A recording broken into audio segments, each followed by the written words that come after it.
நமஸ்காரம். உங்கள் அன்பிற்கும் அபிமானத்திற்கும் ஒரு வித்யாபுத்திர விஆர் ராஜா குளத்தூர் பேசுகிறேன். ஸ்ரீமாத்திரை நமக. இதனுடைய 1456வது வீடியோ.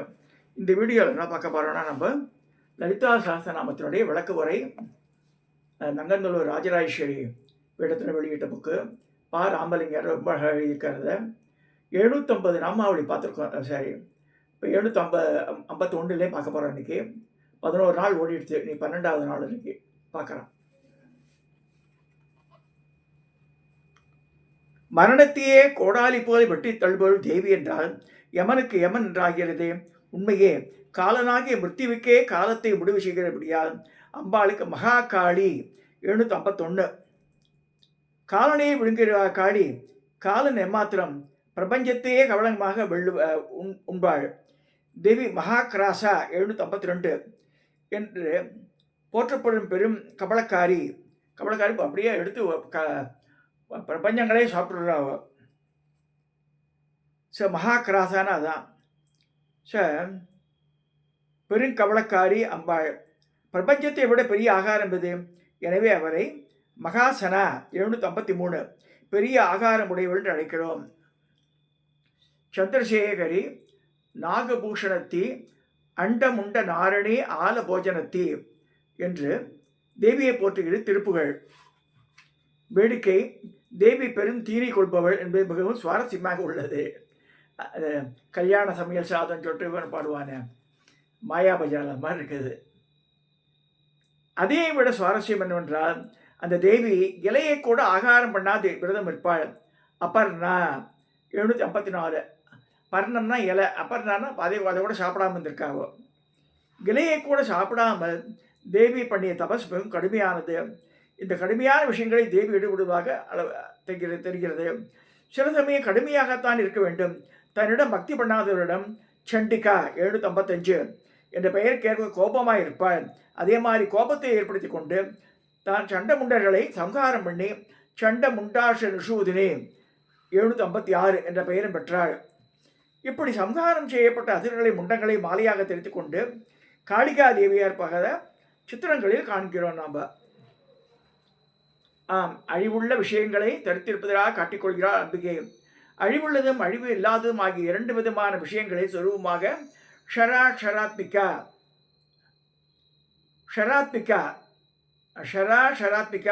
757 என்று அம்பாள் தான் விளங்குகிறாள். அசுரர்கள், தேவர்கள், ஜீவர்கள், ஜடவஸ்துக்கள் மட்டும் அழிகின்றன. சர்வலோகமே அவர் அழிகின்றன. சர்வலோகங்களுக்கு ஈஸ்வரியான சர்வலோகேஷி 758 அம்பாள் தானே எல்லாத்தையும் அழிக்கிறார். அழிக்கவிட அவளையே விஸ்வதாரிணி 759 சமத்த பிரபஞ்சத்தையும் தாங்குகின்ற அவளே. லோகத்தில் வாழும் ஜீவர்களாகிய நம்மை அவளே தாங்குகிறாள். தாங்குவது மட்டுமல்லாது அறம்பொருள் இன்பம் என்ற 3 வகை நன்மைகளும் செய்கிறார். திருபக்க தாத்ரி 760 ஆகவும் அவளே இருக்கிறாள். எனவே அம்பாள் சுபகா 761 தானே சௌபாகிய முடிவாக இருப்பதால் நமக்கு நன்மைகளை செய்யும் மூர்த்தியாக இருக்கிறாள். இப்படி சோபனமாக இருக்கும் சௌபாகியத்தை நமக்கு தரும் தேவி முதல் வகை தர்மார்த்த காமங்களை நமக்கு அளிக்கிறாள்.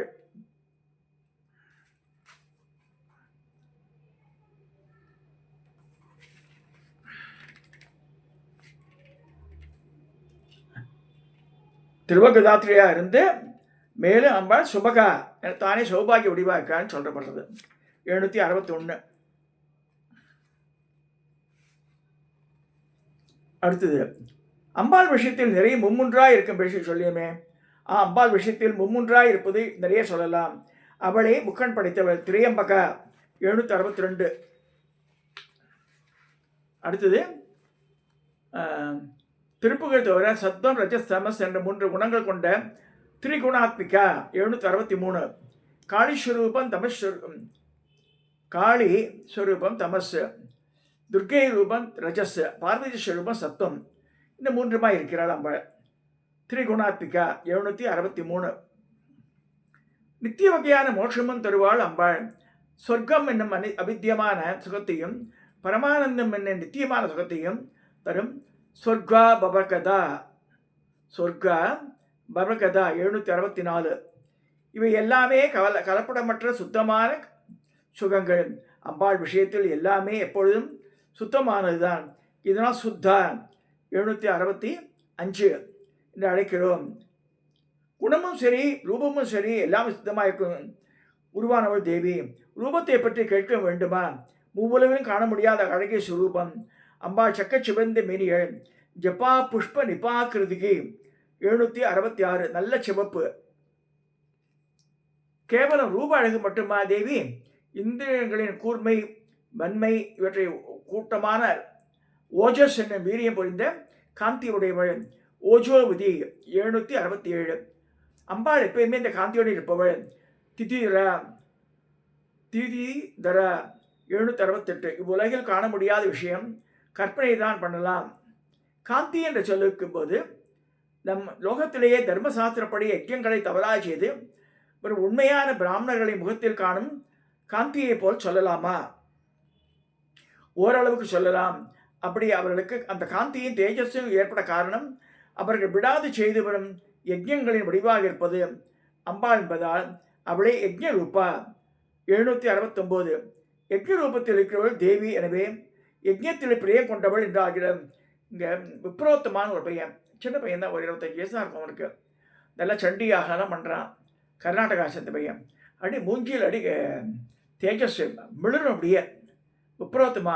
அந்த வீடியோஸ் பாருங்க. மேலும் எந்த தேவையை கூட குறித்து நாம் விரதம் அனுஷ்டித்தாலும் அது அவளுக்கு பிடித்த விஷயமே. பிரியபிரதா 710 770. விரதங்களை பிரியம் கொண்டவள் அம்பாள். விரதங்களை கடைபிடிப்பதற்கு மிகவும் சிரமமாயிற்று. உபவாசம், கண்விழித்தல், ஏகப்பட்ட நியமங்கள் இருக்கின்றது என்பது. பின்னே சிரமப்படாமல் தேவியின் பிரியத்தை பெற முடியுமா? துராராத்தியா 771. அம்பாளுக்கு பெயர். சிரமத்தோடு தான் அவள் ஆராதிக்க முடியும். சிரமத்துடன் என்றால் நாலா பக்கமும் குதிரைகள் மாதிரி இருக்கும் இந்திரியங்களை ஜெயித்து ஆராதித்தால் துராதர்ஷா 772. என ஜெயிக்கவே முடியாதவள் என்ற புகழ்பெற்ற அம்பாளின் அனுகிரகத்தை பெறலாம். இந்திரியங்களை அடக்கி முறையாக தேவியை பூஜை செய்ய வேண்டுமான்னு கேட்டால் ஒரு நாள் 24 மணி நேரம் இருக்கிறது. மீதி நேரம் எப்படி இருந்தாலும் பூஜை பண்ணும் அந்த நேரத்திலாவது ஒரு முகமாய் அம்பாளை நம்ம தியானிக்கணும் சொல்லப்படுறது. அம்பாளுக்கு பிடித்தமான வஸ்துக்கள் உதாரணமாக சொன்னால் தேவிக்கு பாதிரி புஷ்பம் ரொம்ப பிடிக்கும். பாடலே குசும பிரியா 773 பெயர் கொண்டவள். இப்படி அவளுக்கு பிரியமான புஷ்பங்களோட அவளுக்கு பிரீத்தி தரும் நைவேத்தியங்களை ஆராதிக்க வேண்டும். லௌகீகத்திலேயே பெரியவர்கள் வரும்போது அவர்களுக்கு பிரியமான விஷயங்களைத்தான் நாம் தருகிறோம்.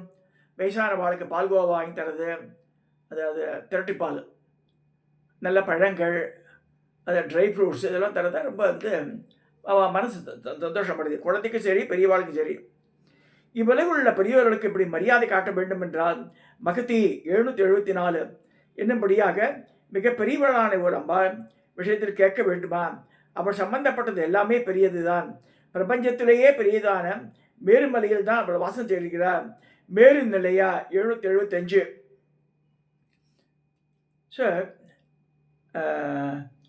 தன் இருப்பிடமாய் வேண்டவள். இவ்வாலுமே பெரிய இடத்து சம்பந்தம் தெரிய தேவிக்கு. இந்த பெரியவளை அவளுக்கு பிடித்த மாதிரி ஆராதிக்க வேண்டும் என்பார். அம்பாள் கூப்பிட்டுறோம். பெரிய சீஃப் மினிஸ்டர் வந்தாலும் அதுக்கு அவளுக்கு உண்டான மரியாதைகள்லாம் பண்ணாதான் அழகாக இருக்கும். அம்பாளுக்கு மந்தார பூவும் பிடிக்கும். மந்தார குசும பிரியா 776 என்று போற்றப்படுபவள். இப்படி அவளுக்கு பிடித்த மலர்களாக ஆராதிக்கலாம். இப்படி தேவிக்கு பிடித்த மலர்களாக ஆராய்த்தால் அருள் கிடைத்து விடுமா? மனோபாவம் முக்கியம். தேவியே எல்லாம் என்ற நினைப்பு இருக்க வேண்டும். துவைதபாவம் இல்லாமல் தேவியை தம் ஆத்மஸ்வரூபத்தில் அனுபவிக்க தெரிய வேண்டும். இது அறிந்தவர்களை வீரர்கள் என்று சொல்வது உண்டு. இந்த வீரர்களால் ஆராதிக்கப்படும் வீராராத்தியா 777. ஆத்மஸ்வரூபத்தில் அனுபவிப்பது என்றால் சொன்னால் புரியாது. தேவியை தியானிக்க வேண்டும்.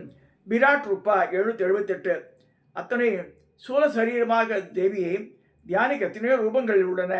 இந்த ரூப விஷயம், இந்த குண விஷயத்தை எடுத்துக்கொண்டால் அம்பாளை விரஜா 779 என பாபமே இல்லாத ஸ்வரூபமாக தியானிக்கலாம். தியானம் செய்வது என்பதே மிகவும் சிரமமான காரியமாக இருக்கிறது. சிரமம் தான், பயிற்சி வேண்டும். விடாமல் அபியாசம் பண்ணி வந்தால் வெற்றி பெறலாம். பக்தனானவன் எந்த திக்கை நோக்கி தேவியை தியானம் செய்ய முன்னாலும் அந்த இடத்தில் அவள் ஆவிர்ப்பித்து விடுவாள். இதனால் அம்பாளை விஸ்வதோமுகி 780 எல்லா பக்கங்களையும் முகம் கொண்டவள் என்பதால் அது அந்த மாதிரி சொல்லப்படுறது. ஸோ நாம் நமக்கு உள்ளேயே மனதை திருப்பி பார்க்க வேண்டும். அப்படி பார்த்தால் தேவியின் முகம் நன்றாக தெரியும். பிரத்யக் ரூபா 781 அம்பாள் உள்நோக்கி திரும்புவதில் தெரியும் ரூபம் கொண்டவள். நம் சிரசிற்கு மேலே 2 அங்குலம் வரையில் உள்ள இடத்துக்கு பராகாசம் என்று பெயர். அந்த உத்கிருஷ்ட ஆகாச சுரூபமாயிருக்கிறவள் அம்பாள். எண்ணில் ஒன்றுமில்லா வெளியே வெளிமுதல் பூதங்களாகி விருந்த அம்மே என்று பாடினார் அபிராமி பட்டர். அவற்றை விட சூஷ்மமாய் அந்த மண்டலங்களின் வியாபித்திருப்பான பிராணனையும் கூட அவள் அனுபவிக்கலாம். இந்த பிராணனை தரும் பிராணநாதா 783. இதுக்கு அதுக்கு முன்னாடி பராகாசா என்ற பெயர் 782க்கு. இந்த பராகாசம் நம்ம தலையில் இருக்கு. ஸோ உள்நோக்கி பார்த்தால் தந்திர சாஸ்திரங்கள் சொல்லியுள்ள சக்கரங்கள் மண்டலங்களாகிய அனுபவம் உண்டாகுமா? ஆம், அவற்றையும் விட சூட்சுமமாய் அந்த மண்டலங்களை வியாபித்திருப்பதுமான பிராணனையும் கூட அனுபவிக்கலாம். இந்த பிராணனை தரும் பிராணநாதா 783 அம்பாள். இந்த பிராண ரூபமாக இருப்பது அவளே. பிராணரூபிணி 784. இவ்விதம் தேவியை காணலாம். இப்பொழுது லோகம் இருக்கும் ஸ்திதியில் இப்படியெல்லாம் தியானம் பண்ணுவது என்பது சிரமமாக இருக்குமேன்னு கேட்கிறார் அவர் சிஷ்யர். கவலை வேண்டாம். தேவியை முறையாக உபாசனை படைவரிடம் விரோதம் கொண்டவரிடம் மார்த்தாண்ட பைரவர்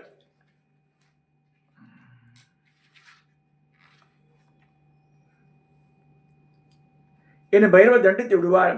அவர் கண்களை பிடுங்கி விடுவார். அவரால் ஆராதிக்கப்பட்ட தெய்வம் என்பதால் அம்பாளுக்கு மார்த்தாண்ட பைரவாராத்தியா 785. இத்தொகை தண்டினை எனப்படும் வாராகியை கொண்டும் தேவி துஷ்டர்களை தண்டிப்பது உண்டு. தண்டினை எனப்படும் வாராகி அம்பாளின் சேனாதிபதி.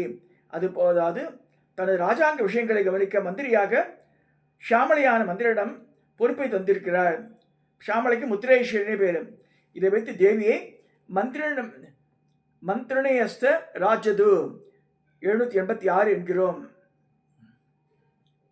ஸ்ரீசக்கர பூஜையிலையும் கடைசியில் மந்திரனுக்கும் தண்டினுக்கும் பூஜை பண்ணுவது உண்டு.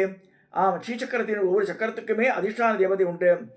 சர்வசா பரிபூர சக்கரத்துக்கு அதிஷ்டான தேவதை திரிபுரேஷி 787. இப்படி 9 பேர் ஒவ்வொருத்தருக்கும் பூஜை உண்டு.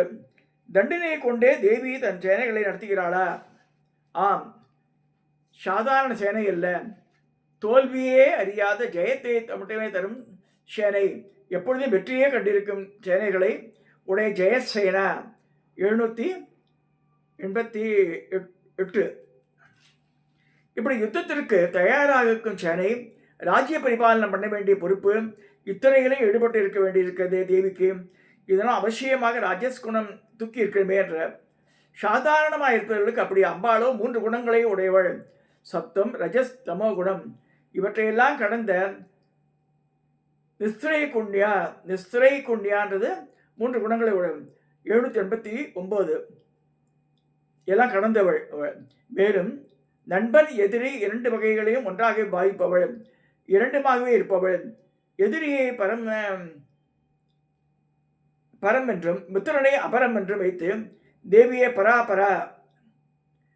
அபரா, அதாவது இதை சொல்லும்போது பராபரான்னு சொல்லக்கூடாது, பரா அபரா 790 என்று 2 ரூபங்களாகவே பிரம்மன் வச்சுக்கொள்ளலாம்.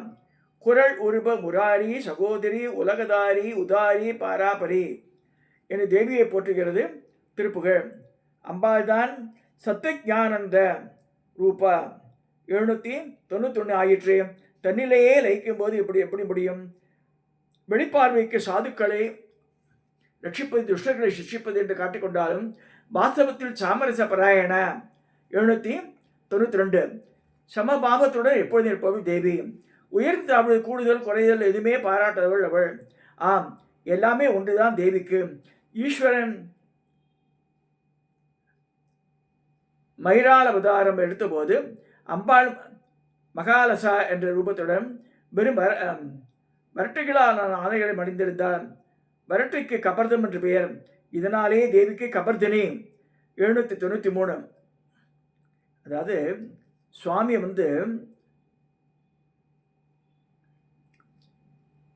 மயிரால் அவதாரம்னு ஒரு அவதாரம் இருக்கிறார். அப்போ வந்து கூட வந்து அம்பாள் வந்து விரட்டியால் மாலை அணிஞ்சுன்னு போகிறா. ஸோ கபர்தினி கபர்தம்னா விரட்டி. ஸோ ஜடாதாரியான சிவபெருமானுடைய பத்தினி என்று இதற்கு அர்த்தம் உண்டு.